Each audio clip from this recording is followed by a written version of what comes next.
All right. Good evening, everyone. Thank you for being here. A quorum of the City Council being present, I call tonight's roundtable to order. The call of the meeting is that on Wednesday, March 13th, 2019, beginning at 5:30 p.m., there will be a roundtable working meeting between the City Council and the School Committee to conduct a preliminary discussion on the Cambridge Public School Department budget for fiscal year 20. This meeting will be televised. I don't see that anyone is recording this other than the television. There is no public comment at roundtable discussions, and no votes will be taken other than to adjourn. So again, thank you all so much for being here. I don't have a lot on my opening remarks other than to say that a few years ago we started doing these roundtables between the school committee and the city council to talk about the budget prior to the budget vote. What's that? Go ahead. Do you have a question now? Because previously, the first time that the City Council would see the school department budget was the night of the vote. And there are often questions and people raise concerns, and there was really, it resulted in an awkward situation where do you vote to pass a budget forward that you have some questions about, or do you not vote for the budget? And so a few of us thought that having these meetings prior to the vote would be helpful in getting some questions answered and getting some things on the table so that when we come back together in May, things can go more smoothly. I remind the council, my colleagues, as I always do, is that our role in the school department budget is to vote in May. We will vote for the final number on the budget, up or down. We do not get line item discretion. We cannot tell the school committee that they should be spending, well, we can tell them that we think they should be spending more money on this or that. There's no obligation to do that. The City Council has no control over how the money in the school department budget is spent. That is the job and responsibility of the school committee and the school department. So I like to make sure that we're all aware of what our roles are. This is an opportunity for the council to better understand the school department budget moving forward, but it is not to direct the school department on how to spend their money. Ms. Bowman. Thank you for saying that. I had some questions coming into this roundtable, particularly based on what you just said. We're at a point in the budget cycle where we're still having conversations on the school committee side. So I have some concerns and questions around having a roundtable with the city council, particularly in the context that they don't have a statutory influence on the decisions that we're making. So it just feels a bit awkward, particularly during the timing of where we are in the budget cycle, to come together to have a conversation knowing that the city council does not have any influence, but we're creating an environment where it does create influence. So I just wanted to name that at the beginning of as we have this conversation. So having served both distinguished bodies, not in this current role as mayor, but having been a former school committee member, a lot of times those budget hearings that happen in May were not the most productive or pleasant particularly for school committee members. And so, this is really a chance to inform the council of what's happening, to answer the superintendent, to answer any questions, because people in the community sometimes don't understand the roles, and so counselors are getting emails about certain things that folks in the public are asking them to advocate for, and they know that it's not their role. So this is really just a time to inform the council, but again, it's not for the council to try and direct the school department or the school committee on any particular item. So with that, we are joined by City Councilor Denise Simmons, City Councilor Craig Kelly, Vice Mayor Jan Devereaux, School Committee Member Monica Bowman, City Councilor Sumbul Siddiqui, City Councilor Quentin Zondervan, City Manager Louis DePasquale, Deputy School Superintendent Dr. Carolyn Turk, Superintendent Kenny Salim, Claire Spinner, Chief Financial Officer David Kale, Chief Financial Officer, School Committee Member Emily Dexter, School Committee Member Patty Nolan, City Councilor Dennis Carlone, my Educational Liaison from the Mayor's Office, Liz Liss, and of course our clerk. And then we have folks in the back, Alan Semenoff, Lisa Peterson, Taha, is that Taha over there? I can't see, yeah, Taha. Barbara Allen, Marianne McDonald, Andy? Ivy? And I don't, Claire's office. Okay. So Ivy is our fiscal and operations manager Okay. for the school district. And Anna Adams, our assistant superintendent for Anna Adams, Dr. administration. Adams. All right, so that's everybody who's around the room. So Dr. Salim. Thank you, Mayor McGovern, and good to be here with all of you. So just building on some of the comments that were just made. So as counselors and school committee members know, this is a meeting that was originally scheduled for February 12th. That was canceled due to inclement weather. And so in the past couple of years, we have had roundtables sometime in early February as part of our budget development process in order to share information about some of the ways in which the discussions with the committee have happened with the community around the budget. But what is unusual around the timing of this roundtable is that last night I did present my proposed budget with the school committee, and while there was some very initial conversations with the committee, it's actually not until tomorrow night when there's a budget workshop with the school committee where there is an opportunity for the committee members to have a more in-depth discussion and chance to ask questions around that proposed budget. And so what we're presenting tonight is similar to what we were going to present when this was originally scheduled for February 12th, as well as some key high-level updates related to the proposed budget for FY20. As councilors know, that like other city departments, we'll be returning to the Finance Committee, I believe on May 8th, for a presentation where we will then present what is the school committee's adopted budget.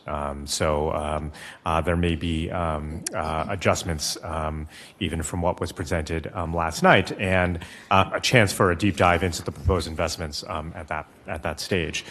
So tonight we will share information related to an overview of investments around the current fiscal year, which I think is important because they do in many ways lay a foundation for how we were planning around the FY20 budget. We'll be running through some of the key initiatives related to the 2018-19 school year, then talk about our process to date with the FY20 budget development that's been led by our budget co-chairs, Emily Dexter, as well as Fran Fantini, who are the budget co-chairs for the school committee, and then identify some of the key themes that have emerged as part of the FY20 budget and are part of the proposed budget, along with some high-level points related to the budget before turning over to questions and discussion. Just to start off with something that is a central part to the work that we do as a school system is organizing our work, whether that's the school improvement plans that are developed at the school level, the action plans that we engage in at a district level, or the development of an annual budget. The work of our district plan is central to that. It's our roadmap for improvement and the heart of coherence for the work. And part of that district plan includes a vision that I know many in the room have heard me talk about before many times, this idea of rigorous, joyful, and culturally responsive learning and personalized support leading to post-secondary success and engaged community members. Another essential part of the district plan that was developed through a community process is the set of 7 measurable objectives that you see on the right side of the slide. So these 7 objectives, these 7 outcomes rather, are both academic as well as in nature, as well as other factors. So there are some traditional measures related to MCAS, AP Honors enrollment and performance, as well as other goals that are important to the school system and the community, the diversity of our teaching staff, how the school climate's perceived by families, staff, and students. An important measure related to whether or not students feel like they have an adult they can go to when they have a problem. This is information that's drawn from the Teen Health and Middle Grades Health Survey that's been conducted in collaboration with the CHA for many years. And chronic absenteeism, which is a measure that is also part of the federal Every Student Succeeds Act, is part of the state's accountability system, and something that is certainly an important leading indicator, whereas many of the measures we look at are more lagging or summative in nature that give us a picture of the how well students are doing. Of course, students need to be present in school in order to have a chance of being successful. Another body of work, another part of the district plan and how to organize are these 5 strategic objectives: equity and access, engaging learning, support for the whole child, family and community partnership, and improvement. And again, we organize our work in the district around these 5 objectives. They represent our what we see as the most important levers for improving the outcomes that you saw on the previous slide. Significant work over the last year has also been done with the school committee administration, as well as our educators, in developing these working definitions of equity and racial equity. Committee members and counselors know that we've been working with the Disruptive Equity Education Project, led by Dr. Darnese Monte. And through that work, worked with our team of principals and coordinators over the last year in developing these working definitions of equity and racial equity. And so another piece of our work has been to center those definitions and that in our work and the implications for thinking about how we support our students, particularly our most vulnerable students in the system.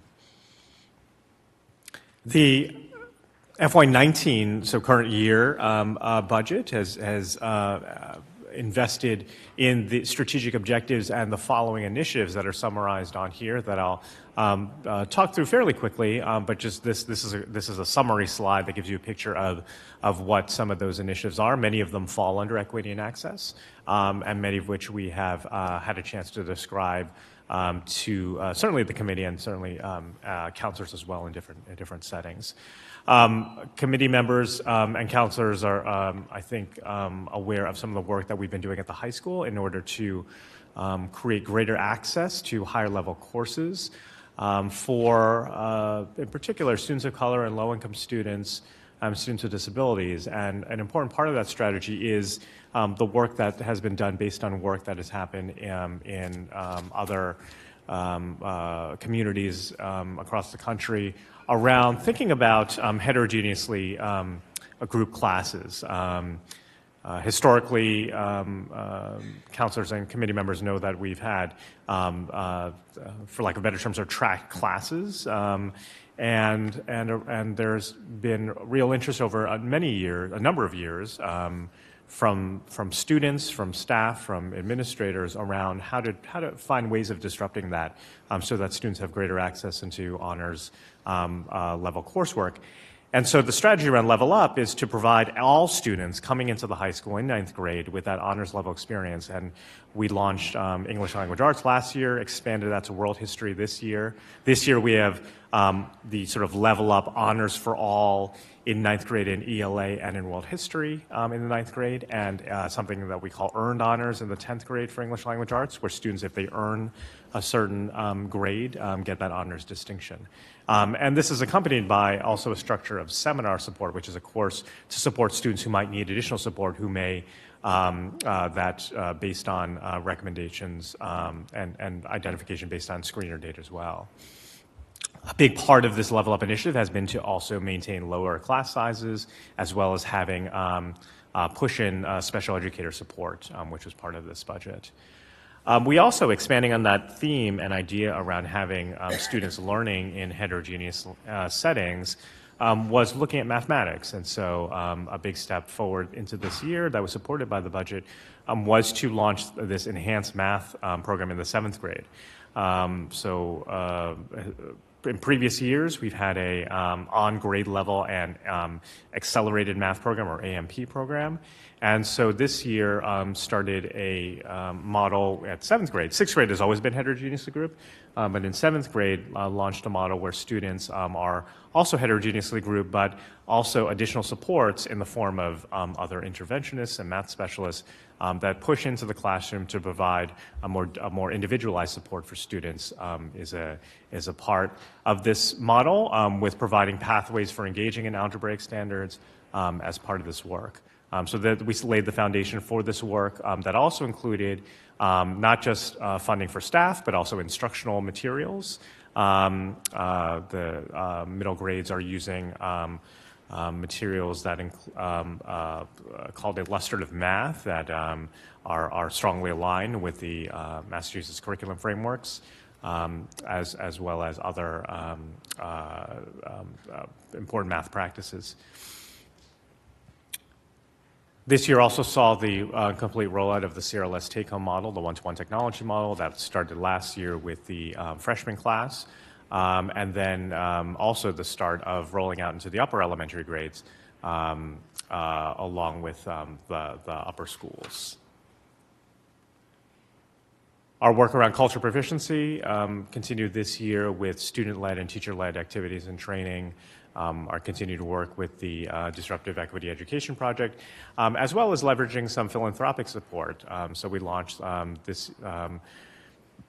the past year, a grant totaling over $300,000 from the Nellie Mae Education Foundation that we call the Building Equity Bridges Project, that has been focused on examining root causes of inequity, that has engaged community members in different ways, families, students, and educators. It was a initiative that was done in collaboration with the CEA, and has included different folks that have been able to engage families and community members in innovative ways that have been really, I think, meaningful and robust engagements. We are, as we approach the spring, we'll be having more of those findings reported out of the Nellie Mae Building Equity Bridges grant project. Our work around social-emotional learning also continued in this year with the addition of a social worker support at the school level, as well as SEL, social-emotional learning coaching for school-based teams. This builds on the work that we've done for a number of years of social worker support at the schools. Many of you know Alice Cohen, our lead teacher for social-emotional learning, has also led district-level work around a set of competencies for schools to self-assess their practices against, to strengthen the experiences for all students related to social-emotional learning and development. Family partnership was another area that we invested in as part of this year's budget. A key part of this was expanding the hours for elementary liaisons from 25 hours to 30 hours a week, as well as introducing a new role at the upper schools, community and family partnership liaisons, which are half-time positions, as well as continuing to strengthen our partnership and work with the community engagement team. So that's a quick kind of run through of some of the areas in which we invested for FY19 and the current school year. What I want to turn to at this point is the FY 2020 budget development, some of the things that we've been engaged in and hearing, as well as, again, some summary points related to the investment by the city in the school department. So we have, as each year, there are a number of factors that shape the budget priorities for the school department. Starting from the left, we have a range of opportunities around gathering community input. The school committee sets a schedule led again by the budget co-chairs of roundtables and retreats that start actually in early fall and go up right up through when the proposed budget is presented. Projections, of course, of enrollment and for enrollment, expenditures, and revenues. the district plan implementation, again, thinking strategically about where we believe resources can help support that ongoing implementation, and feedback from and priorities from our principals, from our administrators, school-based and centrally, as well as educators through the school-based process. This slide delineates some of those roundtables and other convenings we've had, and so like previous years, we've had a robust slate of different roundtables, and we did, with the budget co-chairs, seek to establish a schedule that also enabled us to have conversations specifically with classroom educators in the fall. But we started off with the update that we do with our Executive Director of Human Resources, Barbara Allen, and Director of Diversity Development, Ramon de Jesus, around our dynamic diversity development, the progress we are making around the percentage of educators of color in our district. We shared in a few different times just important outcome data, including school climate survey results, which we started in October. We had a roundtable around social emotional learning that included principals and as well as Alice Cohen and other staff. We also had a roundtable focused specifically around elementary staffing. That really came from discussions that stretch actually back into last year, where we'd heard certainly from educators, but also classroom educators, but certainly from our principals as well, a feeling that there has been in recent years a lot of focus around the high school because of the work that we just described around Level Up, as well as growing enrollment, focus on upper schools that continues really since the formation of those upper schools with the innovation agenda, and that the elementary program had not been a focus of targeted intentional investment. And while certainly year over year adjustments are made based on enrollment, a real sort of strategic investment in elementary staffing is something that was really the theme that came out of that roundtable. We had an elementary program review conducted last year, and that also helped to shape some of our thinking around that. Learning and professional time was another focus that we had a couple times over the course of the year, and thinking about the role of time and our school schedules as part of our efforts for improvement. We had the annual update around MCAS report. We had a roundtable that included representatives of the Black Student Union, as well as students and staff and community members that were part of the microaggressions working group that Dr. Turk led going back to last spring through this fall. We updated the committee on the Nellie Mae Foundation Building Equity Bridges project a couple months ago. And in our January roundtable, updated the committee on work related to both Level Up and the Enhanced Math as part of the Equity and Access roundtable. And then coming up, actually this hasn't happened yet, this will be giving an update around some of the work around the work that some of our family liaisons have been doing with family partnership and the Mind Matters, which is a workshop that is led by family liaisons for families around brain development and supporting social emotional learning development for students, particularly youngest students, ages 3 to 8. And we are excited to share this work next Tuesday, work that's happened in our schools and actually with family liaisons across schools partnering with each other. We've had the opportunity not to have these sessions in English, as well as a session that's actually currently happening that's also in Spanish to provide greater access. So all of those conversations help to inform the development of the proposed budget, along with the continued focus on around district plan implementation, and again, feedback from principals, administrators, and teachers. And so what we really, the areas that we, that are themes from the budget development are a real specific focus around the elementary program. As the two areas where we have looked specifically are around our thinking about our instructional aids and actually changing the formula related to how instructional aids are allocated to schools. And so previously it had been based on overall school enrollment. And so we changed that formula in a way that I think will ultimately better support students, so that there's a baseline of 4 instructional aides per school. And then if the first grade cohort, if it has 2 sections, exceeds 44 students, an additional aide would be allocated to that. And that is coupled by also a really important part of this proposal, which is to also invest in professional development support for our paraprofessionals. And so the development of an institute focused on social emotional learning as well as literacy instruction, so that we really can leverage the work of our paraprofessionals as part of our multi-tiered systems of support and literacy instruction, particularly again in our early grades. So that's one part of the elementary program investment, and actually represents 16 and a half additional paraprofessional positions. We also are looking at or have proposed investing also in intervention support. We also heard from educators as well as principals that there's been a really important and I think correct focus around literacy support, particularly early literacy. And so we have early literacy interventionists in our schools as well as other literacy interventionists.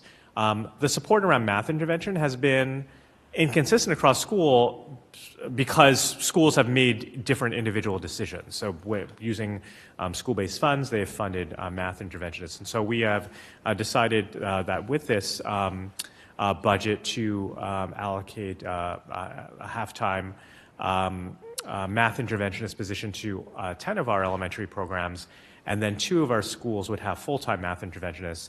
A decision that we made based on student performance data, on screener data, as well as basically based on student need.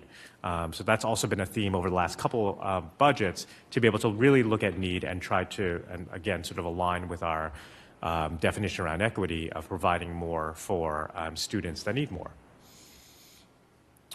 The second part or second bullet speaks to some of the equity initiatives, the Building Equity Bridges project that I spoke of, that is the Nellie Mae Education Foundation funded project that actually is funded through December of this year. And so the budget includes a proposal to continue funding that work through the balance of the school year, in order to continue that important work, and also start to implement some of the ideas and recommendations. It also includes recommendations related to direct student support. 2 specific areas that I shared last night that we're excited about are a partnership that we have started with the Anti-Defamation League and a peer leadership program that that will be for a cohort of about 30 students at the high school, where the plan is to have those students be able to lead workshops with their peers focused on anti-bias approaches. Another area that we described last night was a Chicago-based program called Becoming a Man that was part of the inspiration for President Obama's My Brother's Keeper initiative. It's an effort specifically focused on young men of color, using therapeutic and counseling-based approaches, as well as men's rites of passage work, in order to support really the mentoring and relationship building support for our young men of color. Boston has been was the second district to start to also engage in that work, and some of the national data that's been done by the University of Chicago has been really exciting to see, and we're looking forward to continue that partnership, and also, like the Nellie Mae work, have had productive conversations with the Cambridge Community Foundation of leveraging some philanthropic support to support this and other equity-based work. The third area here is continued implementation around the district plan. So our work around Level Up will continue with social studies into grade 10, continuing to make sure that we are maintaining class sizes that allow for also balance across student backgrounds in our classes. We'll be continuing the enhanced math program in grade 8. continuing to support social emotional learning and cultural proficiency work. And then an area that's not up here, but I think because it doesn't, but also we'll be sharing in an upcoming budget workshop with the school committee, is some of the work around the autism spectrum disorder program, which is now, we're looking both at expanding the number of classrooms, but also of developing a post-grad program. So for students for ages, committee members know, I know many counselors know that we have an obligation of providing educational services for students with disabilities until age 22. And so the post-grad ASD program is a new program to provide support for those students as they make the transition into adulthood. So it's a combination of community partnerships, work-based experiences for students that will be led by the Office of Student Services. So those are some of the themes and some of the areas of investment that we identified. There are also in the budget areas where we're supporting enrollment growth. We continue to see pretty consistent trend over the last number of years. The 5-year increase is about 719 students, but if you were to go back to 2008 when we started to see some of the increase, it's actually an increase of about over 1,350 students going back 10 years, and so about 2% increase year over year. And we see that not necessarily just at one individual level. We've seen in the last several years at the high school, but in the last this year, and we're projecting into next year at the upper schools in particular, seeing larger cohorts as they move up through elementary. It's a combination of just stronger retention in the upper elementary going up into the upper schools that we're seeing, as well as with our youngest students as well. Just looking forward, and well, backward and forward, we will continue. We have a public budget hearing on the proposed budget next Tuesday before a regular school committee business meeting. We have budget workshops that are taking place as part of the school committee's review of the budget. Final revisions may happen in advance of the school committee vote for adoption of the budget on April 2nd, I believe, and then the City Council hearing with the Finance Committee, chaired by Councilor Simmons, on May 8th. So we are incredibly grateful to the City Manager and his team for their commitment to schools. I think in our conversations going back to the fall, there has, in my work with the City Manager, a recognition that what we need to do in the school system is not just the right side of this slide, which is meeting the enrollment growth, but really the importance of being able to have additional resources to make new and expanded investments to support the district plan and to invest in these strategic initiatives. And so what the FY20 proposed budget includes is a 5.6% increase, which is, as you see, nearly 11 million, and the total budget exceeding 200 million for FY 2020. How this translates, as committee members and councilors know, the vast majority of our budget is in people. And so what that looks like over a number of years in terms of budgets for this proposed budget for FY20 is an increase of 59 positions. But if you look over the last several years, we've also made investments related to enrollment and strategic initiatives, 47 in FY18, 41 in FY19, totaling 147 FTEs over 3 budget cycles. A fact that I think is not lost on anyone, that is really unique in the Commonwealth and across the country, that we're able to make this level of investment and commitment to education in a time when many communities, because of accelerating healthcare costs and other costs and expenses that they face, it's oftentimes a conversation around what not to cut versus where to add. So again, just really grateful to be able to be part of this school district and community that has such a commitment to schools and education, and just really fortunate to be able to move forward with such a robust proposal. So with that, I'll turn things back over to the mayor. And we're missing somehow some of the pictures. It was a little, I think for some reason, the black and whites didn't, I don't, it's something about the black and white technology, photos. Something about the technology. Yeah, the artistic photos. Thank you, Mr. Superintendent. We've also been joined by Councilor Toomey and former Mayor Ken Reeves. Hello, sir. So as the superintendent said towards the end, this is, I don't know too many other districts that have added 147 new positions over 3 years. Many of the districts around us, are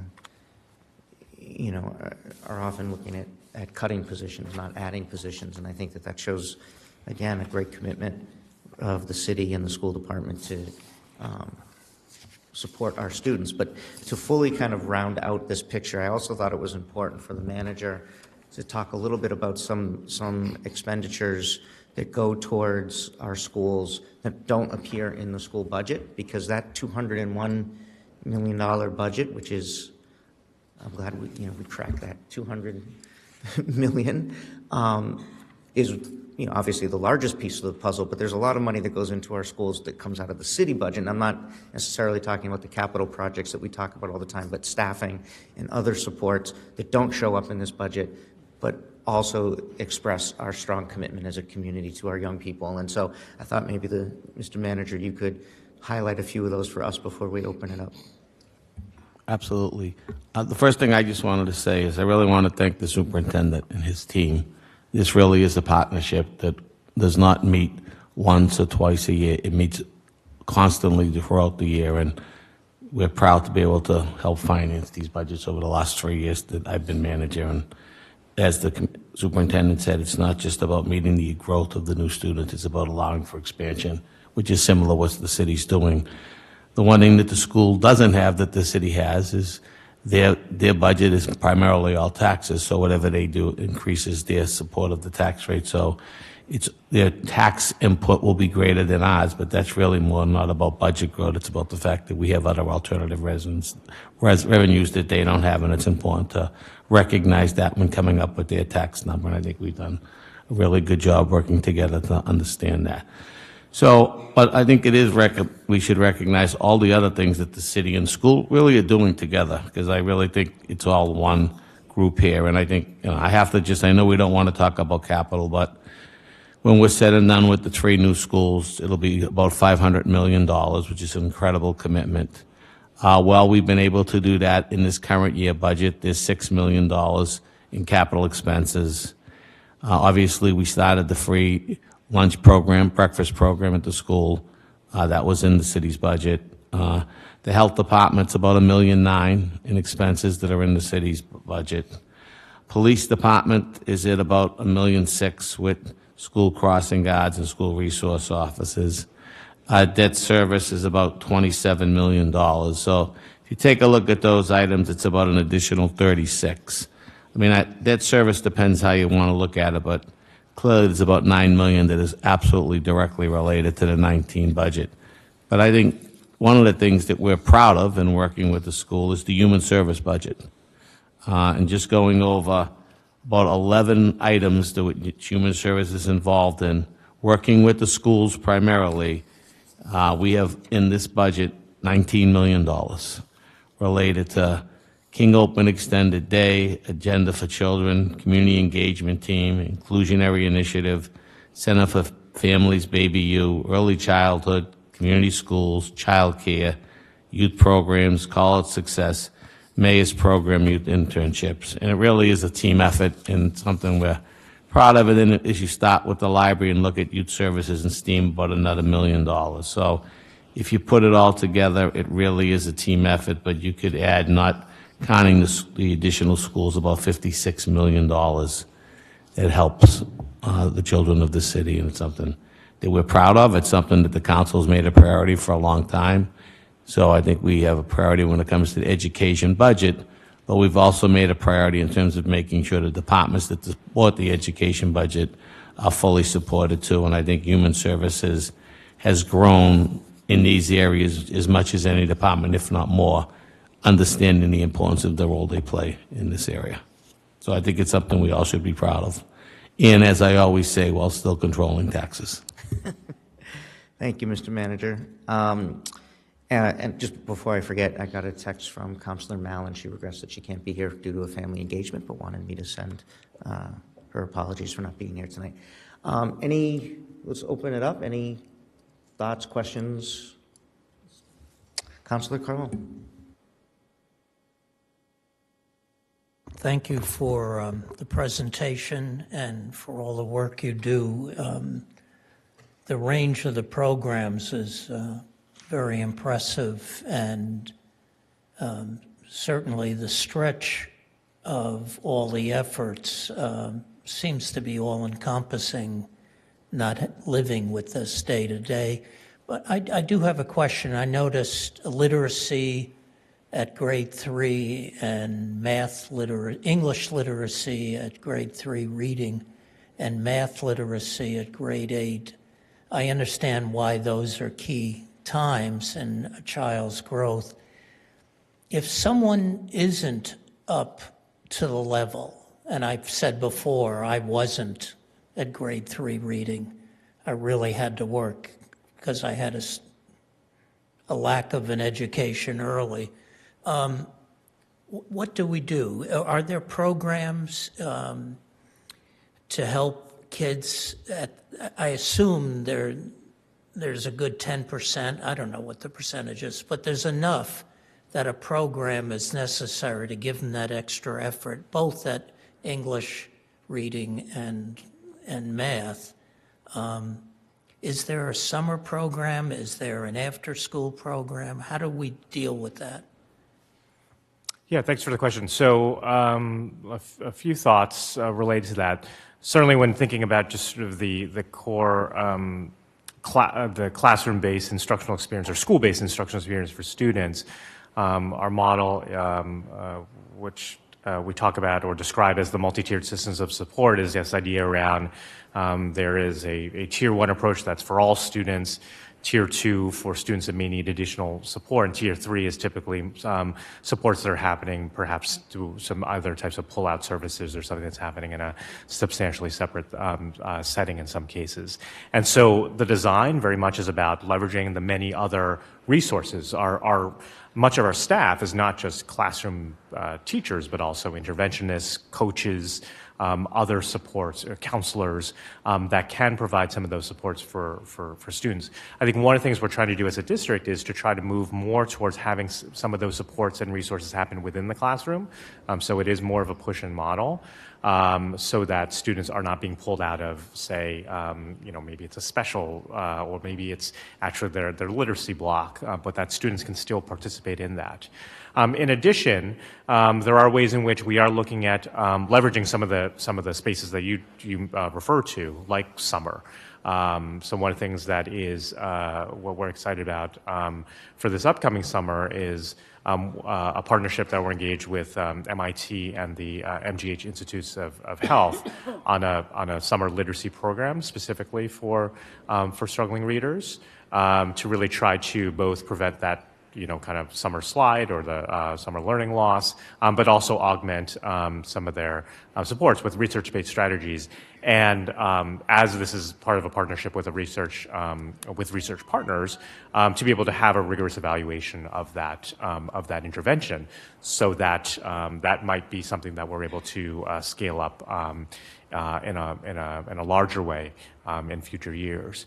But it is very much sort of thinking about sort of the resources at the school level, as well as what's happening, in other spaces as well. The other thing I'll mention is that, we also continue to try to strengthen our communication collaboration with our out-of-school time partners, and know that sometimes there are some of those spaces where students are completing homework or engaged in some other learning, and sometimes oftentimes really meaningful adult-student mentorship and relationships. And so that's one thing I didn't mention is some of the work that we're doing or proposing for next year is also exploring the launch of an elementary school network similar to the middle school network that we've had for the upper school grades for a number of years. And so looking again at sort of thinking about that, this really is sort of a we're trying to think about it as a wraparound approach and thinking about, the 8 to 6 o'clock day for students and just all of those opportunities for engagement. At the upper grades, we do less of this at the lower grades, but at more of the middle grades, we also have been looking at leveraging school vacation weeks. So this related to math specifically, we partner with the Young People's Project to have a academic and enrichment program this past February. We also have a number of Saturday academic enrichment sessions. Was over actually at Putnam Ave this morning, talking with the teachers that have been running those on Saturday mornings. It's sort of a combination of academics as well as time in the gym as well, and some other kind of this idea around having a just sort of an enrichment as well as academic experience for our young students. So really think about, it is about multiple spaces, multiple partners, multiple strategies around helping students that are struggling the most. And the last point I'll make is that we've also had a really intentional focus around how we use assessments.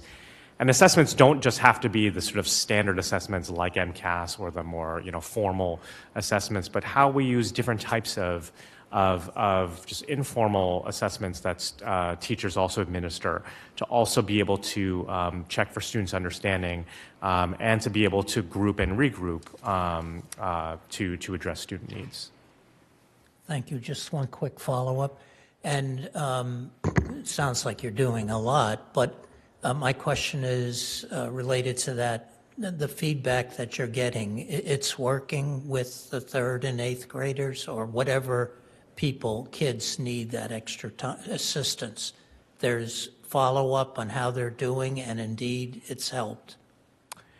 Yes, I mean, it's very much about monitoring progress throughout this, and MCAS being, a measure that we also monitor at the system level to be able to also look at year over year.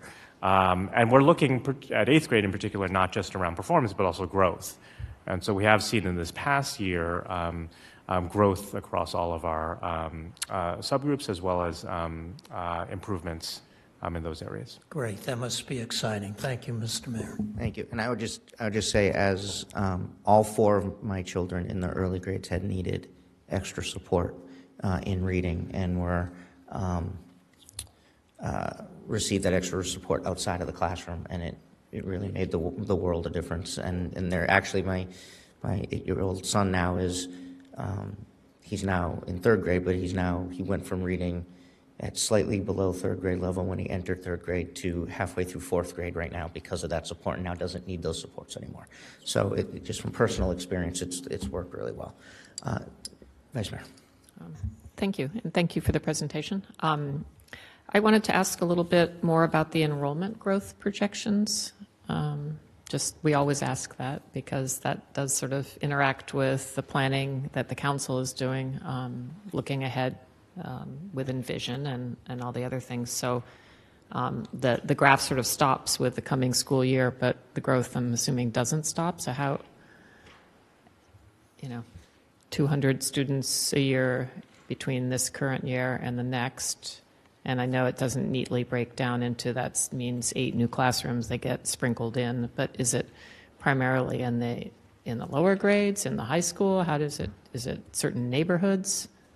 How does it impact transportation costs? Yeah, so I think what we're looking at in the near future for next year is particularly, and we're experiencing this year as well, is in the upper schools. They're scheduled in such a way that sort of assumes cohorts of about 100 students, and we're looking at exceeding that certainly in grade 6 at Cambridge Upper School, and some of the enrollment-based staffing increases are to address those increases.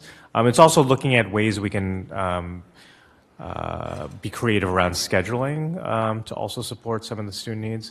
That's where we're seeing it. In the last couple of years, it's been more at the high school. And so some of the investments in high school have been to support enrollment, but also to continue making sure that students also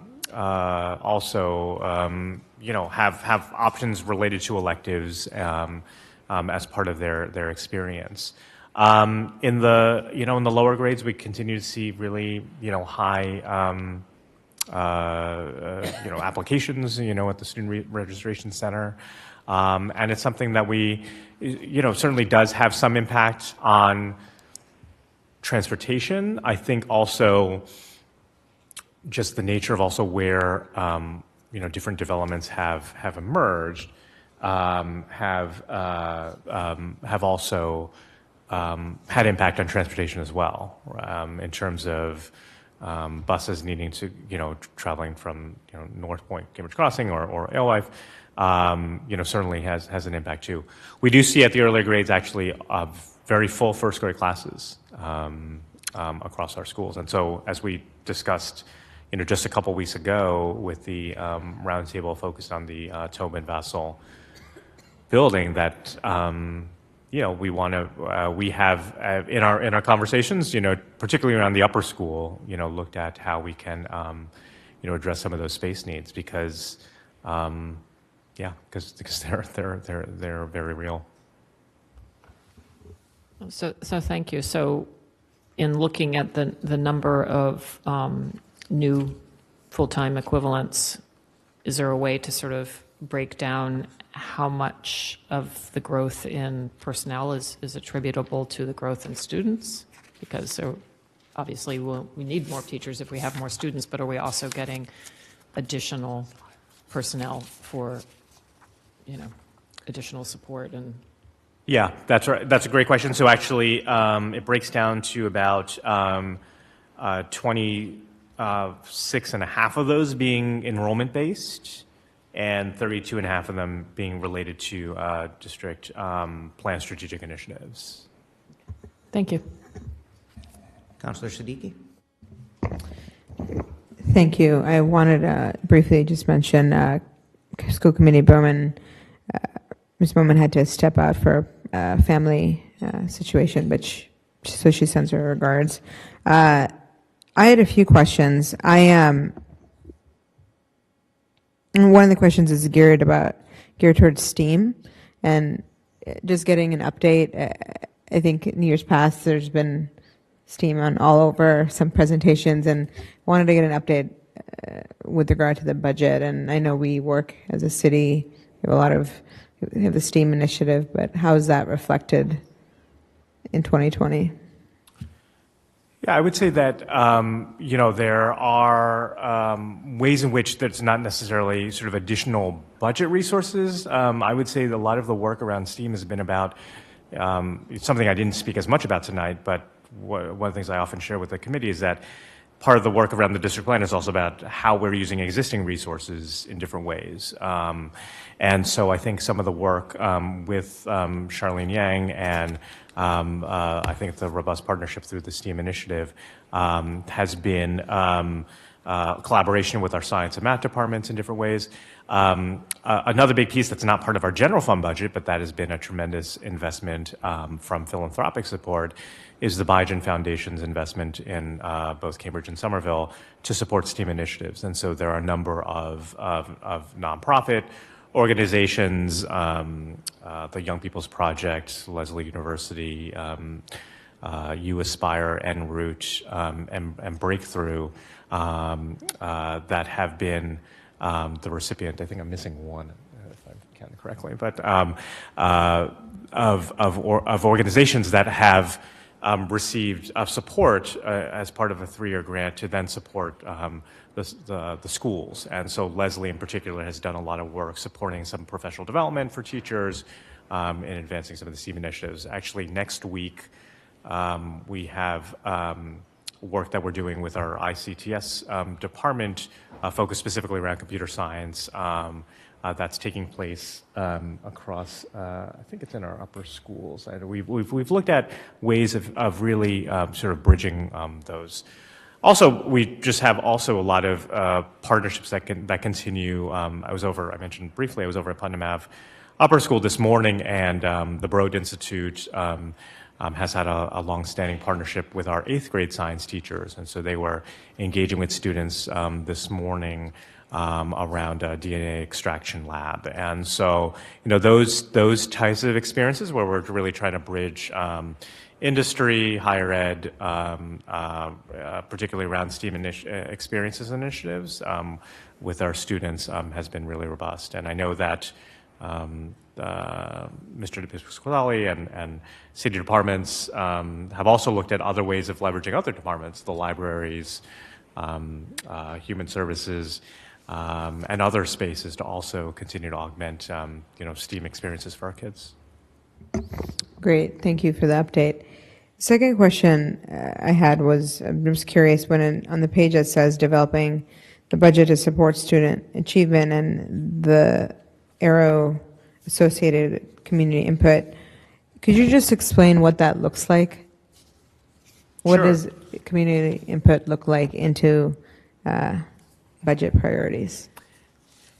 Yeah, so I would say that it's certainly a centerpiece of it is some of the public budget hearings that we have, but it's not certainly limited to that. I mean, I think we are always, although it may not always be an explicitly budget conversation, but as we're engaging with community partners and families around what their experiences are, what their needs are, those inform how we think about resources and budget. But we have had public budget hearings. We had one focused specifically on educator voice that happened in mid-January, and then another couple public budget hearings in January and February to also gather input in a public setting where committee members were able to hear some of the interests of community members. And that includes families and whoever? Yeah, we've tried as much as possible to provide babysitting at those sessions, and then also I think committee members have, again with the leadership of the budget co-chairs, invited folks also to, share emails and send other information and contact folks with ideas folks have around the budget. Okay, thank you. Thank you. Questions? Councilor Keller? I don't have a question so much. I just comment that, for years and years and years, we've seen no real meaningful change, at least in my eyes, in terms of all sorts of achievement issues, whether it's MCAS or honors or participation in specific types of extracurricular activities and whatnot. And I know that it's not all on the school department to solve these gaps that often exist long before kids get to school and persist outside of school as well. But I don't know why this budget is going to provide the change that past budgets, at least from any data I look at and anecdotal evidence, really haven't. So I guess I would make the pitch that if there's something that you need that's going to cost more money and there's a case to be made for it, we shouldn't be held to some I forget what you said the percentage increase was. 0.6. That brings us over to $200 million. But if it costs $250 million to give our kids the education they need to succeed, then that's money well spent. I'm not saying spend it just because it's there, but I just am heartbroken at times about who we're not educating the way my kids got their fabulous education. Thank you. Thank you.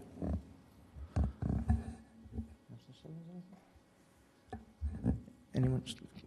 Patty? Ms. Nolan? So I do want to address that concern. It's true. We've had similar goals, and there's been uneven achievement. I will say in the last year, there's been at least some signs that some of the work of really intentional focus, at least by some very limited measures, one being the 8th grade math test scores went up dramatically for all groups. In fact, we had a 3-year goal, which in retrospect was very low and showed low expectations because we met our 3-year goal in 1 year. So across all subgroups, there was a significant increase, at least in MCAS. And the DESE, the Department of Elementary and Secondary Education, uses a measure that is both proficiency and student growth, which is an important combination. And by that measure, there are many of our schools that are performing in the 90th percentile of the state for all of their students. Several of our elementary schools, at least in ELA, there's a few also in math. The Tobin Montessori stood out for both ELA and math across the subgroups of students with disabilities, African American, Latinx, high needs, economically disadvantaged. Really, we're above 95% both in ELA and in math for all those subgroups. So we do have some bright spots, and I think we're learning from schools like that and some of our other schools. I think we all share your frustration, Counselor Kelly, and the question here is, it's how we're using the money and the resources that we have, and I think this at least is trying to craft a plan that suggests we're listening to and hopefully focusing much more, frankly, than we have in the past on research-based, evidence-based, and the test for all of us is, are we going to adjust when we come across ways that we may not be meeting our goals? So as we move forward, I think it's incumbent on all of us to keep asking those tough questions, to celebrate where it is that we have seen some progress, but also not to be afraid to say, okay, is it working? Have you set really high goals? And if it's not, then how do we adjust and how do you plan to adjust? So I don't know if that's helpful, but at least in some areas, there has been some evidence that there's increasing attention also to the social emotional needs. We know, and I will say this is something when the mayor was on the school committee with me years ago, we had not really focused as much on the fact that we might say, well, kids can't learn if they're hungry. We were not saying, well, kids also can't learn if they're not safe and if they don't feel supported and if they don't feel like they can do something. This budget builds on some of the past work. I still have some questions about it, but I do think we need to be asking those questions, and we also need to hold all of us accountable as we move forward in this to measure results and then make sure that we're making adjustments as we go, that it's a very exciting time for us to be adding this. One thing I said last night is this adds so much, we have to also be careful about making sure we can handle the changes. You know, when you're adding 50 new positions, we also have to make sure that we are adding them in a thoughtful way and that we can handle and have the capacity to onboard people to be effective. Thank you. Mr. Superintendent? Yeah, just to build on that. So I think one of the things that we've done through the district plan is also to, two ideas. One is to be very explicit and open around our targets and where we are falling short. So we launched last spring a data dashboard online that shows gaps that we see among different demographic subgroups across all of those outcome measures. That's an important part. I think that, you know, we sort of, I think in many communities sort of talk abstractly around some of the gaps that we see, but it was really important to have measurable outcomes and specific targets, and also to be able to clearly communicate our progress towards meeting those targets. And we've had, related to some of these measures, important progress that we have seen in the last year. That being said, we're not where we want to be, and know that in addition to work we're doing in the district, we know that it's also, continuing to measure success after high school and looking at college persistence and completion rates, and lots of different measures around the success of our students. And so, a lot of this work, also the second part I'll mention, is around a mindset around improvement, and particularly when thinking about the work that's happening in the classroom and in our schools. And so a lot of the what we describe here is about supporting the experiences that students have in the school and having stronger alignment with standards. A lot of that work in the middle grades math program is about really having high quality instruction and experiences for our students. And I would say, I agree with Councilor Kelly too, that I think everyone is, frustrated that, certain young people go through our schools and go off to, great colleges, and I assume none of their parents are paying $500,000 to get them into those colleges. And yet we have kids that, drop out from Bunker Hill. And what gives me tremendous, what I always say is what gives me tremendous hope is the same thing that keeps me up at night. And the hope is that we have a community that is so rich in resources, not just financial, but in terms of our professional staff, in terms of our commitment, that if there's any city that should be able to overcome these national issues, it's us. But what keeps me up at night is that we haven't done it yet. And what I like about this budget, and as we pointed out that in the previous couple of years we've added positions too, but this budget seems to me we heard what our teachers said this year and responded, I think, in a much more supportive way than we did in the past, and that we're talking about a lot of positions that are going to be in the schools, in the classrooms, on the ground, with that student that isn't quite reaching the benchmark we want him or her to reach, as opposed to positions that are sort of up here. And these are going to be positions that are going to be directly impacting our young people, and I think that's the way to go. But it is, and I appreciate Councilor Kelly's point too about, we could spend $250 million. We could have the greatest teaching staff in the world. But if you're a kid who's going home to no food and no lights and no support, I don't care how great our school district is, that student's not going to reach their full potential. So this is something that this responsibility falls on all of us, not just the school district, but whether it's early childhood education or out of school time or housing, fuel assistance, food programs, whatever it is, we have to make sure as a community we're wrapping all of our families' wraparound services. And so that's why it's good that we have these partnerships. And the hardest thing, it's hard to say it's one thing on the city side to say, well, we're going to engage in this 5-year plan or 4-year plan to build this building, and people can kind of wrap their heads around that. But to say to a parent, well, we have this strategic plan, and in 4 years we're really going to be in a better place. Your kid doesn't have 4 years, and so it's very difficult to not only take the long-term view and make sure we're doing things in a planned way, but also making sure we're doing things immediately because kids don't have the time. So, but I think this budget does a nice balance of that. Are there any other? I want to, and also Mr. Fantini is homesick. I'm sure he's watching. Hello, Dean. Feel better. But Mr. Fantini was a budget co-chair, and Ms. Dexter, you were the other budget co-chair. So is that a ceremonial seat? Right here next to That's me right here in next to you. spirit. Right. So. But, so thank you also for your work in this process. There were a number of meetings held. We started a few years ago holding specific budget hearings for teachers to make sure that their voices were getting into, and staff to make sure that their voices were getting into the conversation. You continued to do that and to lead those conversations. So thank you for that. And I turn it to you, Ms. Dexter. Good.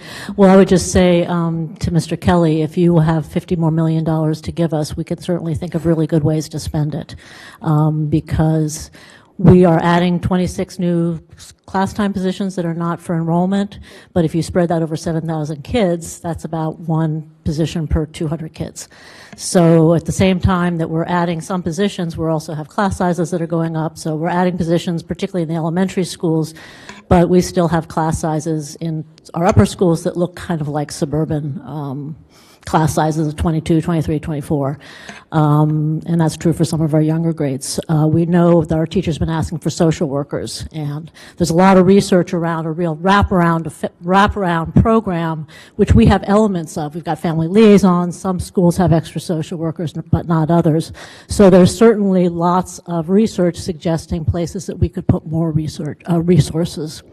And I would say the other thing that would be really helpful is working with the city for some kind of universal after school. I mean, we talk a lot about universal preschool, but I think we need universal after school where every elementary school kid is in after school at least 3 days a week, or at least has that option, an affordable option. I think we are doing a pretty good job with that, but I suspect the kids who are not in after school are some of the kids that are struggling the most. So I could go on with other things that I would envision, but Mr. Superintendent? So I just wanted to comment on the last point. I think that, the idea around an elementary out-of-school time network, an elementary school network,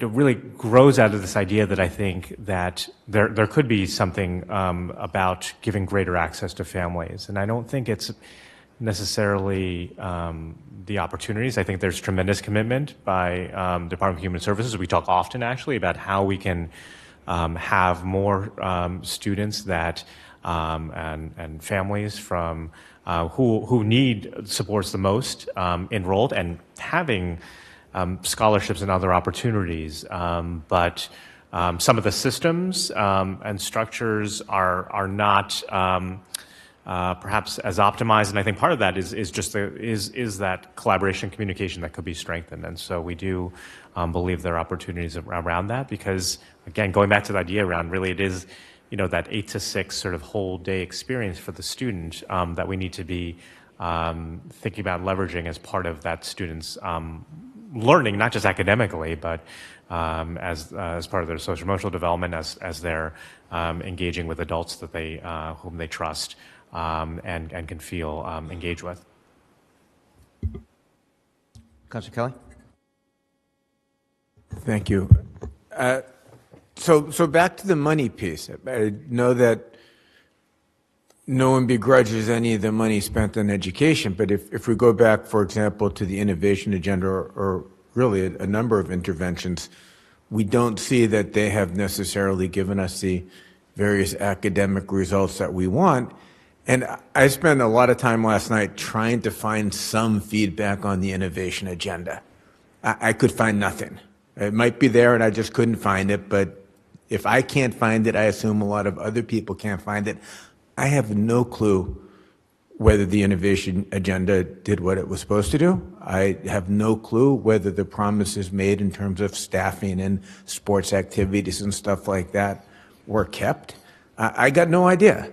So there's a lot of faith that goes into saying, here's a budget, spend the money, and I understand that we can't tell you, nor should we give you specifics, but I lack a lot of that faith given close to 20 years of looking backwards and seeing minimal improvement over the years, seeing interventions that have not really done at least what I think they were supposed to do, seeing very little accountability in terms of reviewing what the goals were and which were met that I can find. Maybe they're there and I can't find them. And then at the end of the day, just absolutely knowing that the people that we have disproportionately failed in the past, I don't know why we're not going to continue disproportionately failing them if things don't change. And I'm hearing that we've got these new positions and things will change, but I've heard that so often in the past, I'm skeptical, especially lacking some better formal process of review. Mr. Superintendent. So I think that in terms of just the larger question around accountability, I think schools as a sector probably operate in one of the more codified sort of accountability structures and systems. That is through a state accountability system that comes from the federal government. And so there certainly are systems in place related to that. That being said, I think what we're talking about, I think, and what I've tried to do in talking about the budget, it's not just about the money. I mean, it's about how we're using the resources that we have. And the idea around having a district plan that is used for planning at the school level and district level and is informing the budget is that we're not doing planning through just a budgeting process. That I think in many communities ends up to default when there's not a strategic plan to organize around. So that is that's what represents really our big bets. It's not solely the positions. It's about how we are using our time, how we're using staff in order to meet the needs of students. It is about focusing on equity and access, engaging and learning, the whole child, family and community partnership, and improvement. Those are the 5 objectives that we're focusing on, and that we're seeing areas where we do see some improvement in trying to learn from that. Another area that I think over the last couple of years that we have also invested in is the work around research and assessment and evaluation. And so bringing on a director of research and assessment evaluation the last couple of years, along with assistant director to support that, has, I think, been able to really support schools in more effectively using data, so that culture of improvement is, and using database approaches to making adjustments in instruction and making decisions around resources at the school level is, I think, part of a shift in culture in the district. Councilor Carlin. Thank you, Mr. Mayor. I sincerely applaud what you all do. I can imagine what it's like when you see a 5-year-old come in and you're helping them grow sometimes more than any parent does, just because of the hours that you're directly there. So this goes actually before you get those kids, and I've talked about it before. Many of us are advocates for really expanding pre-K and bringing kids up to a level where their expectations of themselves are higher. And I think as a city, I know we can do better. And I can only believe that that would help the final product, that you then are molding somebody who all are closer to the same level instead of great differential. And we will keep pushing for that.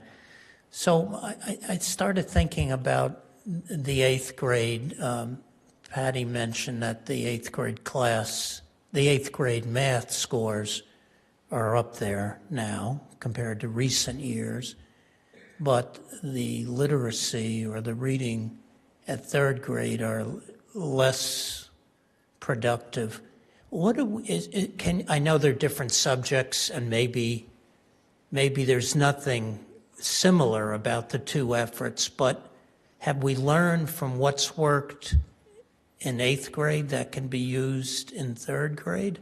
Is there some technique? I was part of a program that took kids out of the old Harrington School and really gave them after school and summer programs. And I got to tell you, most of those kids, when I first met them in 3rd grade, I thought they were the greatest, but I didn't know if they were going to succeed. And some of them, most of them, went on to school and graduated college. And I'm convinced it's that extra effort. Now, that was a small group. That's the difference.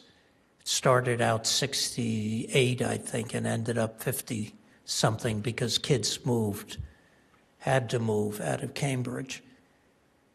So is there something that's learned in the math programs, the approach, or is reading so different? And I can understand you saying, yes, that teaching that is more personal. I guess I'm wondering why the difference, or it could be the age is so different. So I think the first point is I think the focus around math and highlighting that was not to say that we are not seeing improvements in grade 3 literacy.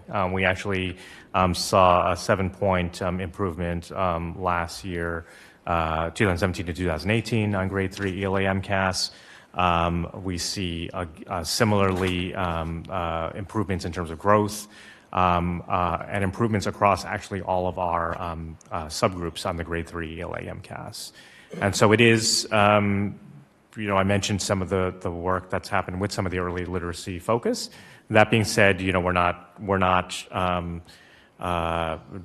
we are looking at some of those other spaces. And so the attention to summer programming with some of the literacy support, as well as looking at, again, at just how different roles also support our students' learning in the classroom. I think one of the things that we've talked a lot about is just the different roles that exist in a school, and when there isn't that time for collaborative problem solving, that sometimes there is this siloing of the responsibilities. And so and this is not, the resource piece there is time, but this is very much about sort of how we bring people together to be able to do work most effectively through some of the collaborative problem solving efforts. Great. I wasn't being critical. I was just inquiring how it was perceived as being different, and you've answered that it's not quite as different as I thought. Thank you. Thank And you. we can Mr. certainly Mayor. share, I made reference to the report that we made, I think it was in November, on our on our MCAS performance, the most recent MCAS performance. We can certainly share that with the council. Ms. Nolan? Yeah, I want to clarify what I meant. In 8th grade math, at least, we literally made our 3-year goal in 1 year, whereas in 3rd grade literacy, we increased some, but we're not at our 3rd year goal, so there was a more dramatic. On the other hand, where we are with 8th grade proficiency in math is about where we were 8 years ago. It's just that it had gone down. So the vicissitudes of taking 1 year test is very challenging and difficult.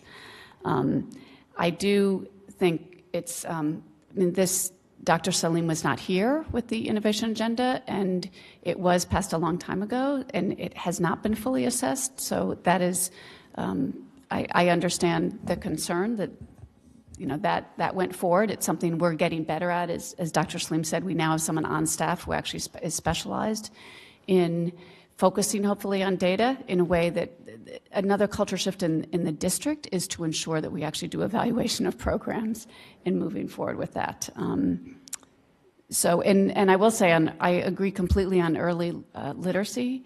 However, it all comes down to a quality program.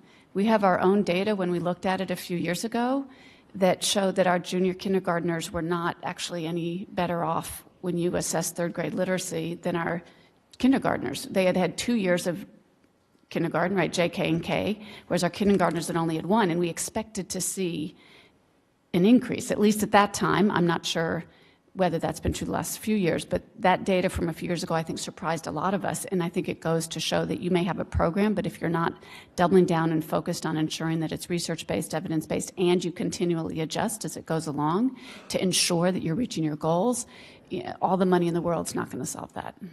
And before I go to Councilor Kelly again, I think also, one of the things that we've all, most of us are going to Philly at the end of this month to the National School Board conference, and you always get these workshops that are like, worst to first, right? Like how this school district went from being, the lowest performing to the highest performing on their state tests, and you go in and it's always the same thing. It's like they became these test prep factories, and most of them, a lot of them, and it was a real emphasis on on passing the state test, and that's not something we do either, right? So.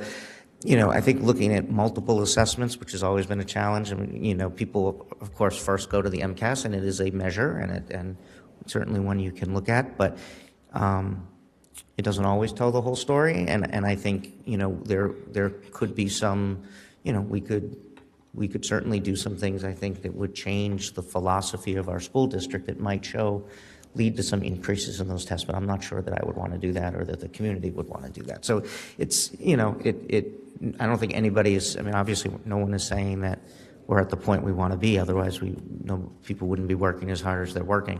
But I also think sometimes looking at one measure is not always the best thing. Councilor Kelly. Thank you. I wouldn't argue that looking at one measure is the best thing. I would say that what I see in the MCAS results reflects a whole host of other things that I think most people would agree are indicators of academic and other types of success. But when it comes to the 8th grade MCAS, to look at the growth that we've recently had is very misleading because it was a new test and it plummeted before that. So it went up. We have actually seen an increase in the achievement gap in 8th grade MCAS in the past 17 years. So overall, the achievement gap in Tier 1 and 2 performance has increased despite 17 years of a per capita expenditure per student close to double what the rate of inflation would give us, despite 3 major innovation attempts, despite a lot of caring people. And I still am stuck with, I don't know what the solution is, but when we talk about how we went up and now we're achieving more than what we'd expected, that is a misleading data point. That Dr. Salim wasn't here for the innovation agenda, I really don't care. The school department was here. I have no idea how well that went, but I do know what the 8th grade numbers tell us, and they're not impressive, and they're a stand-in for a lot of other things. So it's not really a question. I don't have questions. There are more comments. Thank you.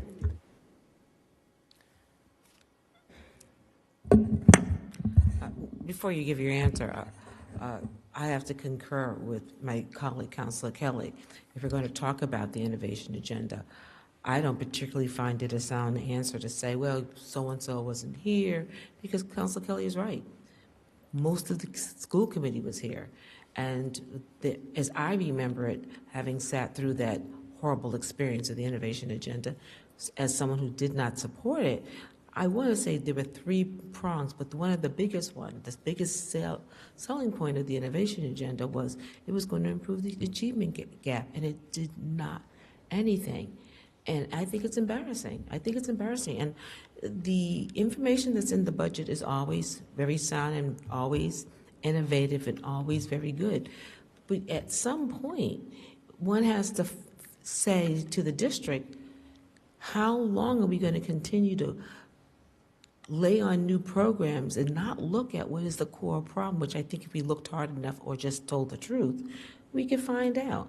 It's 300 plus school districts for Cambridge with all the money and the resources, and we're not even talking about just dollars, we're just talking about resources in the city, for us to be flatlining for student achievement is unfortunate, to be kind, to put it kindly. And so I say this to you, Dr. Sleen, because you're sitting there as the superintendent, but it's meant for, all of us in some way, whether we served in the past, or care about kids at all. For those of us that approve the budget, which we cannot, council can't change it, we can't take anything out of it, we can just vote it up or down. We have to do better. We have to do better. And I'm not going to start to tell the school committee how that has to do it. I think you all know. The question is, do you want to? So that's something for you to think about. I would certainly say that I think people want to, but. We can debate that very solidly. Mr. Superintendent. So I think that, there are certainly pieces of this in terms of that around looking at sort of performance over time. One of the things that we do, the reason why we highlight the 2017-2018 changes is because there was a change to the assessment. And so the Next Generation MCAS was developed because the state, in their analysis of the previous test, found that it wasn't really aligning to what students needed in order to be successful after high school. And so there was a more rigorous standard. That Next Generation MCAS is also going to be coming to the high school, and will also have an impact at the high school as it is a graduation requirement. And so we do feel that this assessment in the last couple of years, and the state has cautioned us not to make comparisons between sort of the current assessment and the previous iteration, whether that was PARC or the legacy MCAS. But historical trends are historical trends. So looking at that body of time, it is something that certainly folks are well aware of, and I think the school department and leadership continue over time to try to identify what are the most effective strategies. And I think that with a more concerted focus around progress monitoring, around data, around also thinking about with equity, how we think about support specifically for students that need most. And so the efforts around Level Up, around Enhanced Math, around having what we saw really frankly, and frankly, in my entry into Cambridge, heard a lot from the students, is that the model around having track classes was creating, two schools within a school. And that disrupting that system and providing greater access is one of, it's not the only solution or strategy, but it's an important way in which we see systemic inequities play out over time. And so I think it is those types of approaches. I think it is those changes, as well as support for teachers. as well as the continued collaboration with our partners. One of the things that we talk a lot about with our out-of-school time partners is the fact that is some data seeing related to social emotional learning, that sometimes there is an association with some greater participation in school time opportunities that may not be causing a stronger sort of sense of belonging, but is certainly associated with it. And how those types of adult relationships are really meaningful for students. And so, we don't just see, the disproportionality in academic outcomes. We also see that for many of our students of color, that they also don't feel the sense of belonging that their white peers have. And so it is about, when you talk about sort of the underlying causes, it's certainly about academic support, but also about relationship building, having culturally responsive teaching practices so that students really feel that they can connect with their teachers. And before I go to Councilor Simmons, I remember back, Councilor Simmons was your first term as mayor on the school committee, and I was vice chair of the first term as mayor, and I was vice chair of the school committee when we did that. We brought 50 or so middle school boys, mostly kids of color, to the Phillips Brooks house for a day-long workshop. And I just remember, sort of to your point, Mr. Superintendent, I just remember a lot of those kids saying, here they are living in Cambridge, and if they were ever in Harvard Yard at all, it was simply to walk through on their way to the train, and how sitting with mentors for that day and talking to them about college and choices and things like that was really meaningful. So we have a lot of kids, and some of it's based on race, some of it's socioeconomics, that don't grow up hearing that post-high school education is something that is necessarily for them. And that's not a great message, for those kids either. But we have other kids where from the day they're born, parents are saving money and pushing them to school. So we do have to take care of that social emotional piece too, because I do think there's a lot of kids in our district that we don't have the same expectations for as other kids. And, that's something I think we're trying to work hard to change. I remember a story I tell is my oldest son's sixth grade curriculum night for social studies, and they had done a project on the Boston Massacre, and his teacher was showing his first draft of his 5-paragraph essay and his final draft. And the first draft was tons of corrections and things that he needed to change. And his final draft was much better and very good. And then his friend, who was a young boy of color, his first draft was not well written, neither was my son's, but his paper didn't have a lot of corrections on it. And his final draft was not much better, if at all better, than his first draft. And I asked the teacher, and I said, why does my son have so many corrections on his and this young man doesn't? And she thought I was getting defensive about my son, and she said, well, I corrected his. But I said, I don't care about my kid, he's going to be fine. But why didn't you correct this other young man's first draft the same way?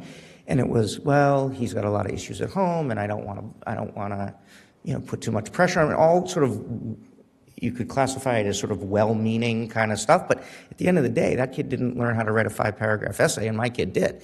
And so we have to make sure that we are holding high expectations for all kids, regardless of their background, regardless of their race, regardless of socioeconomic status, and I think we're doing work on that, but that's going to go a long way as well.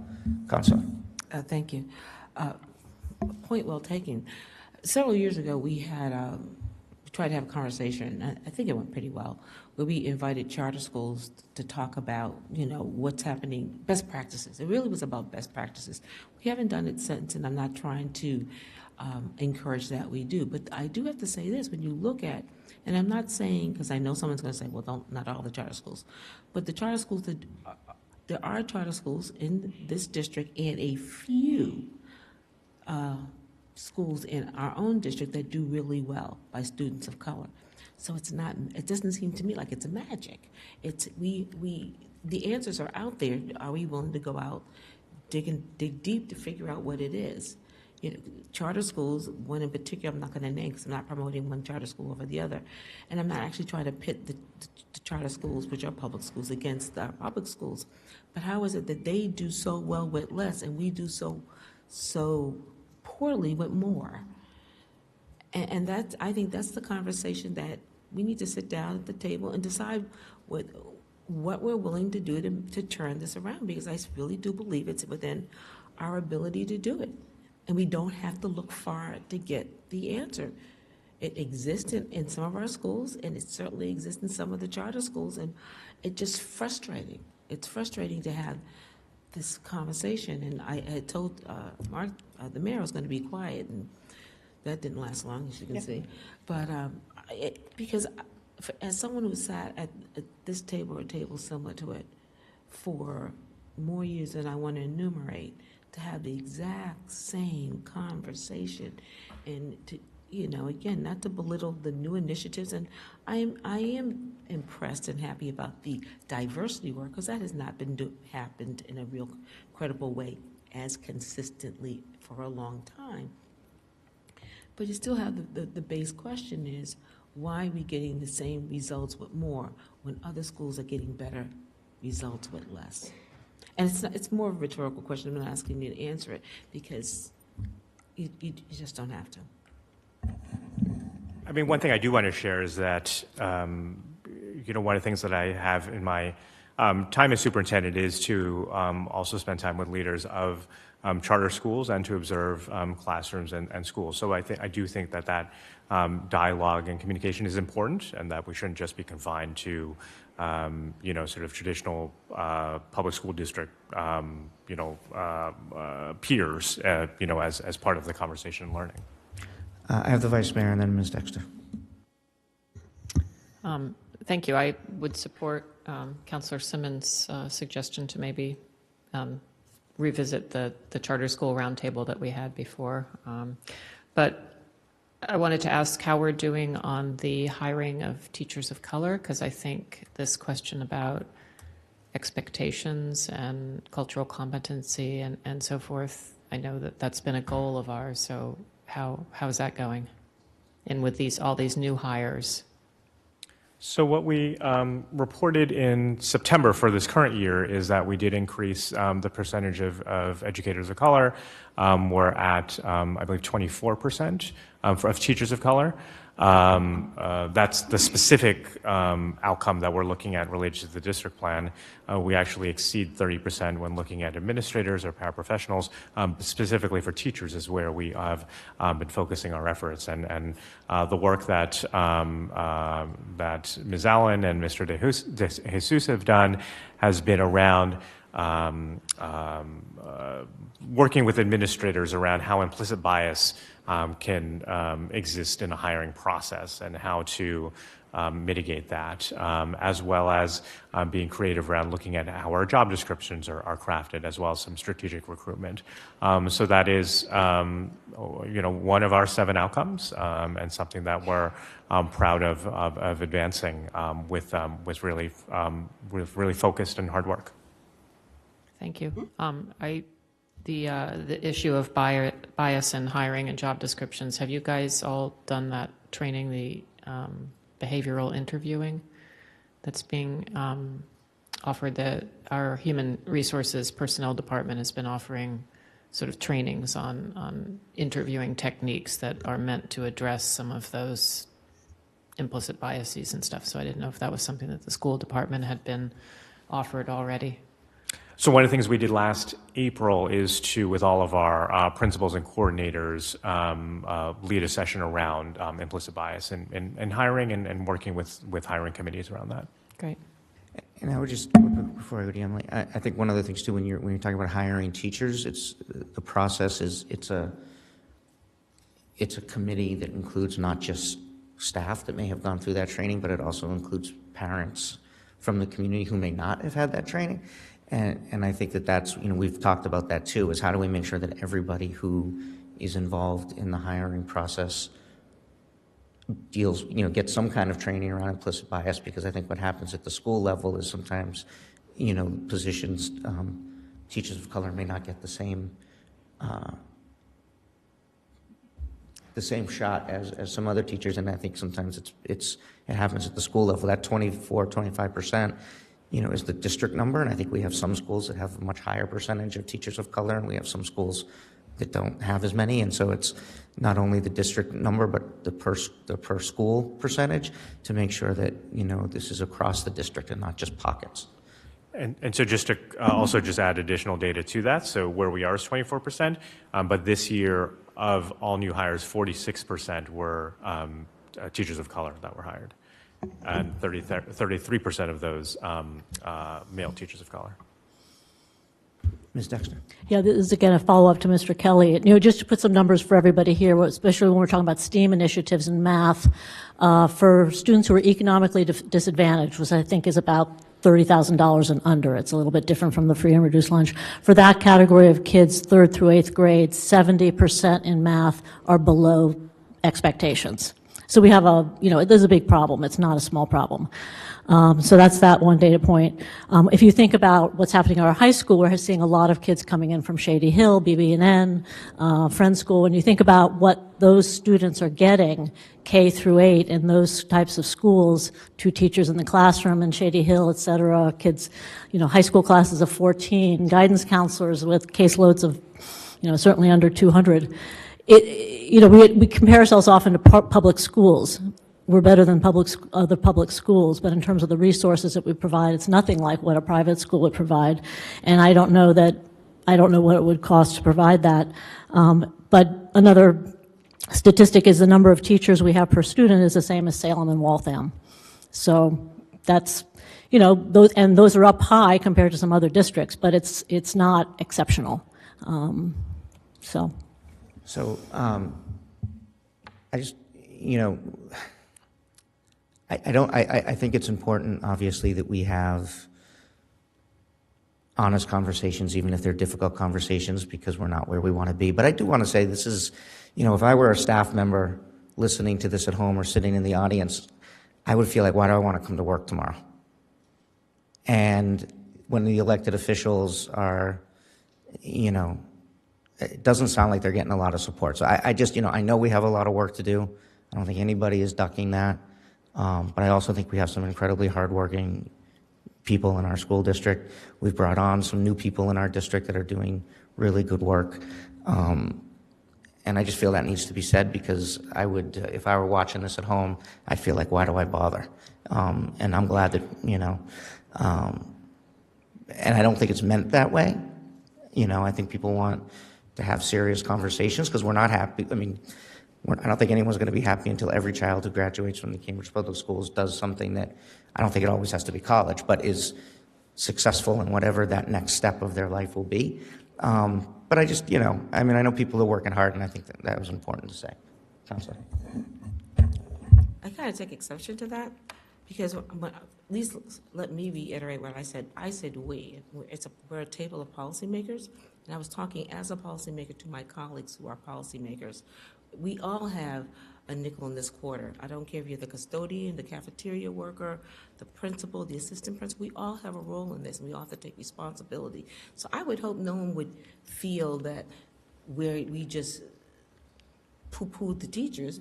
It's not just teachers that are responsible for the education of every child that's in our midst. It's everyone's responsibility. So I'm taking responsibility, and I want everybody else to take as much responsibility as I'm willing to take.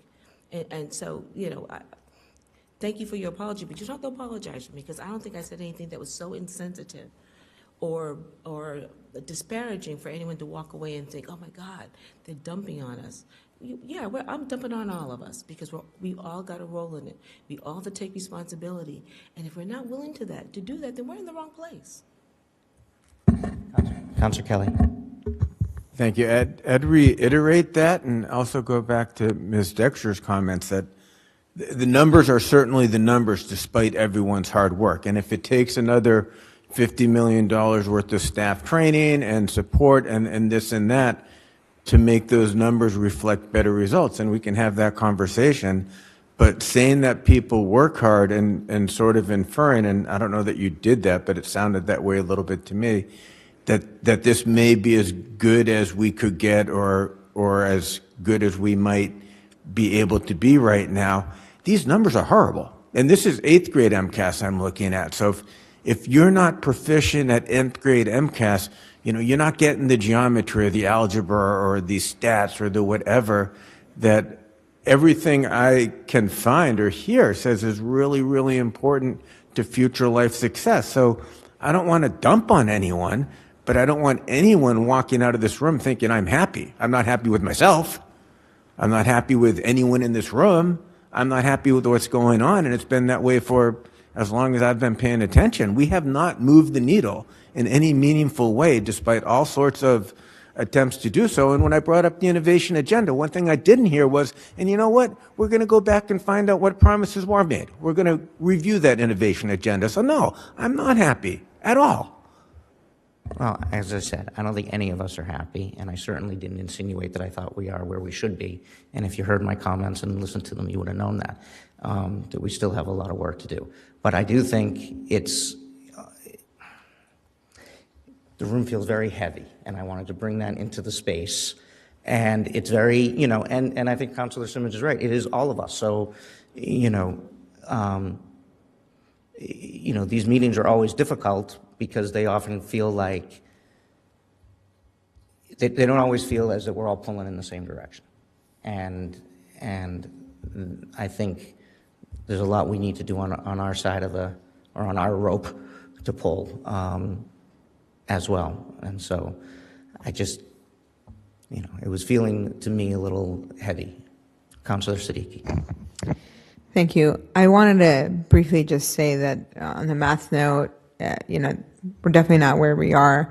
I think there are things that are happening citywide that maybe the public, or 10 people watching hopefully, need to know that, there's a Family Policy Council that is working on math and math equity. Many of us are members of that, and I think the focus is how do we start early, because we should have been starting early from the get-go, but since we haven't, how do we work with existing programs to make this a focus and think about math as a civil right and so forth. So there is important work happening. I think that's what it's going to take. It's going to keep taking a lot of work. But I wanted to just mention that because many of us in the room are members of the Family Policy Council, and I've been going to those meetings, and I have been impressed where we are talking about this, and the work is happening much earlier and at the age that it should have been.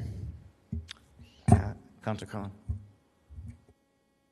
This is a group that has two responsibilities, but everybody cares about kids and the school. And the whole purpose of this meeting is to learn as much as we can about where the school's going related to the budget. And I think most of us really asked questions related to that quite frankly were fairly mild compared to some council meetings. I just picked up on the vibe of other of school committee members and the subjects that were presented. I don't think there was a bad vibe. I mean, there were some questions that might have been there, but that's what we're here for, to say what our point of view is, and to discuss them, and maybe something makes sense. I mean, believe me, I could rant and rave about pre-K and that we're kidding ourselves if kids learn half of what they're ever going to learn before the schools ever get them, and they don't excel. Give me a break. But I think everybody here appreciates the effort, and I can see the difference in the high school from when my kids were there. There is a social caring that's much stronger now than, say, 20 years ago when it was more cliquey. At least that's my perception. And I think that's tremendous. So, yes, we're getting into the weeds here a little bit in some detail, but it's all from a caring point of view. No matter what any of us said, it's because we care. And I fully support the school program. I know most of my colleagues do. It's discussion. We're talking about serious stuff that concerns all of us, especially the school Vice Mayor. committee and the school administration. Thank you. Thank you. Well, one problem that I have is that I don't have any of the numbers. I'm looking at Craig's computer, and he's got a whole bunch of fancy graphs, which all credit to him. He went to some website. Maybe it's a dashboard on the school department's website. Maybe it's on the DESE site, but I have not studied the things. So I realize there are gaps, but I don't know the extent of them. And when it's said that we all bear responsibility, certainly we do. As counselors, we spend a lot of time talking about programs in the Human Services Department and all the ways that we're supporting families and youth outside of school. And there are many other things that we do. I honestly don't know how to be more supportive, short of saying, following Councillor Kelly's recommendation, we'll just throw more money at it, but I don't know if that will. Exactly my recommendation. Well, another $50 million. Would $50 million help, or, would $20 million? I mean, I don't know. So I feel a little bit helpless, given that we have essentially no direct control over this budget. We're being told we're all equally, responsible, which we certainly all are, but I honestly don't know what my role is in this, and I'm not looking at the data, so I can't. So I think in future presentations like this, if we have gaps that we need to fill, let's put those gaps on paper and share them with the council so that we know the extent of what we're trying to do, because I think it's a lot, and I know it's hard work. I've worked in schools. It's very hard work, and I give you all credit for trying to do it. But if we're in it together, let's be in it together with all of us having that information. Thank you. Thank you. So that is our time. Well, close this out, Vice Mayor. Thank you. So we have the school committee has another hearing tomorrow. No, workshop. Sorry, tomorrow, and then we will be back in May to the council. So there may be some changes between now and then, depending on further discussion. So on a motion by the Vice Mayor to adjourn, all those in favor say aye. Those opposed, nay. The ayes have it.